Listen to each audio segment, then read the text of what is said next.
A very good morning to all my dear students. Today I am going to teach the remaining portion of chapter 1, imperialism. Before I discuss about imperialism, I want to tell about colonialism.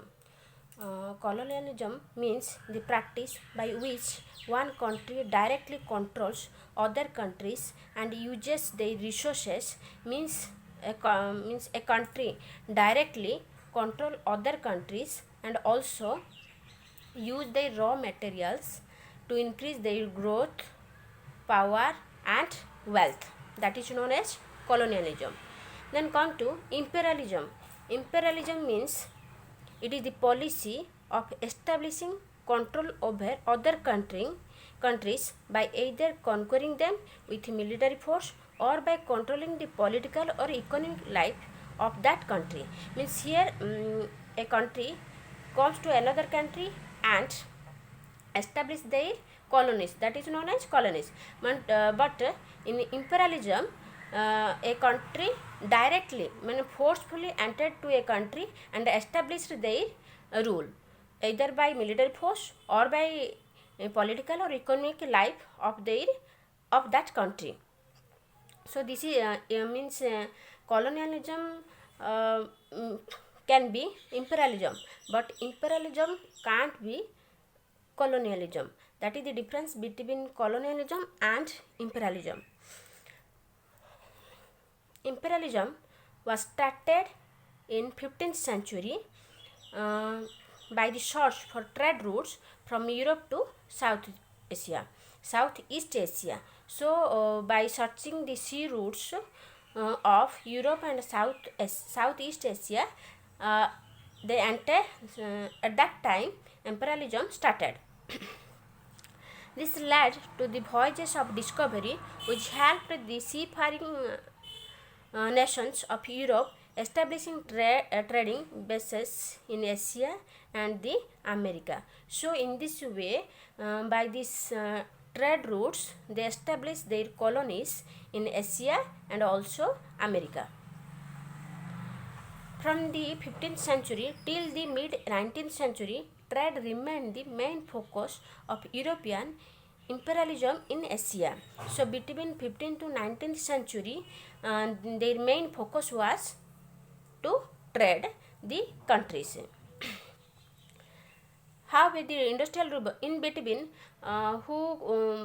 came the industrial revolution came to Europe. This marked a shift of focus in European imperialism from trade and indirect rule to the formal establishment of colonies. So, in this way, the European imperialism from trade, so this is the focus. So, their main aim was to trade, indirectly or directly trade or establish their colonies in Europe. The earliest colonial powers were before imperialism, who were the powerful colonists, means Portugal. Underline this: Portugal, Spain and Netherlands. They established colonies in India, Indonesia and other islands of Southeast Asia. Means these three countries, Portugal, Spain, who came the first for sea trading, Portugal. Then after Spain, then Netherlands. These are the three main powerful colonists who came to India, Indonesia and other island of Southeast Asia. Means these three countries who came to India, Indonesia and Southeast Asia and established their powerful colonies. They were, however, soon upstaged by Britain and France. After these three countries, who came? Britain and France. Between 18th century to 19th century, Britain, France and Netherlands gained control over vast territories in West Asia. Means Portugal, Spain, Netherlands, they established vast colonies in India, Indonesia and Southeast Asia. Whereas Britain, France and Netherlands established vast territories in West Asia, Indian subcontinent and Southeast Asia. Okay. Then Britain also tried to colonize China. So at that time, who colonized China? Britain colonized China. In spite of constant attempts, Britain could never establish direct rule over China. But Britain's aim was to establish a colonies in China, but he couldn't success. So they forced China to grow and trade in opium. Opium means drugs instead. So he means the Britain forced to China to trade trading of opium. This caused immense damage to the economy and the people of China. So in this way, so the economy status of the China was totally destroyed. Then what was the impact of imperialism? First one is they lost their independence, widespread unemployment and poverty in the colony, forced to grow cash crop instead of food crops, slavery, and last one is they lost their self-esteem and pride of their nations. First, as a result, imperialism, several nations lost their independence. They were exploited by the colonizers. Means by the colonizers, they were totally exploited and also they lost their independence. Then the local industries of the colonized nations perished. Means the local industries were totally spoiled because whatever they produced in the factories were denied to sell in the markets. So as a result, unemployment and poverty were widespread in the colony. In the colonized, farmers were forced to grow cash crops like cotton and indigo in place of food crops. They were forced to cultivate cash crop. Cash crops means cotton and indigo instead of food crops. So in this way, millions of farmers were killed due to famine. They have nothing to eat anything. Then and also the colonizers also took away vast amount. They also took away the vast amount of production of their land, and also they engaged them to work as a landless laborers. Then slavery. Millions of farmers were taken to Europe and North America as a slaves. Then the self-esteem, the last one is self-esteem. In this way, the last impact of imperialism was the self-esteem. They also lost their self-esteem and the pride of their own nations. But Europeans believed that they were the superior from other colonized people, and also they criticized their culture and customs. In this way, the impact of imperialism, the two revolutions were started in 18th century, that is American Revolution and French Revolution. The American and the French revolutions inspired the people of many countries. Means it inspired many, not only America and the French revolution, but also in other countries it affected. It inspired people of many countries to rebel against autocratic rulers or foreign rule to achieve democracy and independence. Why they rebel, why they fight with each other? Because of their own independence.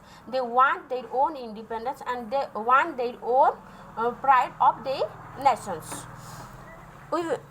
Then in this way, after American Revolution and French Revolution, then start nationalism. Nationalism, the American and French Revolution are said to be forerunners of another movement that arose in Europe in 19th century. So in 19th century, nationalism started. Nationalism means the feeling of loyalty, love and pride that the people have for nations. Nationalism means the love, loyalty and pride of their own country. Means a country shows their own pride that we have the independence. So they wanted the nationalism. National it is also a belief in the importance and power of one's own country. Means anyhow they wanted their own independence. Nationalism inspired many countries in Europe to fight for their independence. So in Europe it inspired a lot from foreign rule during the 19th century. So in 19th century the nationalism played a vital role in Europe. By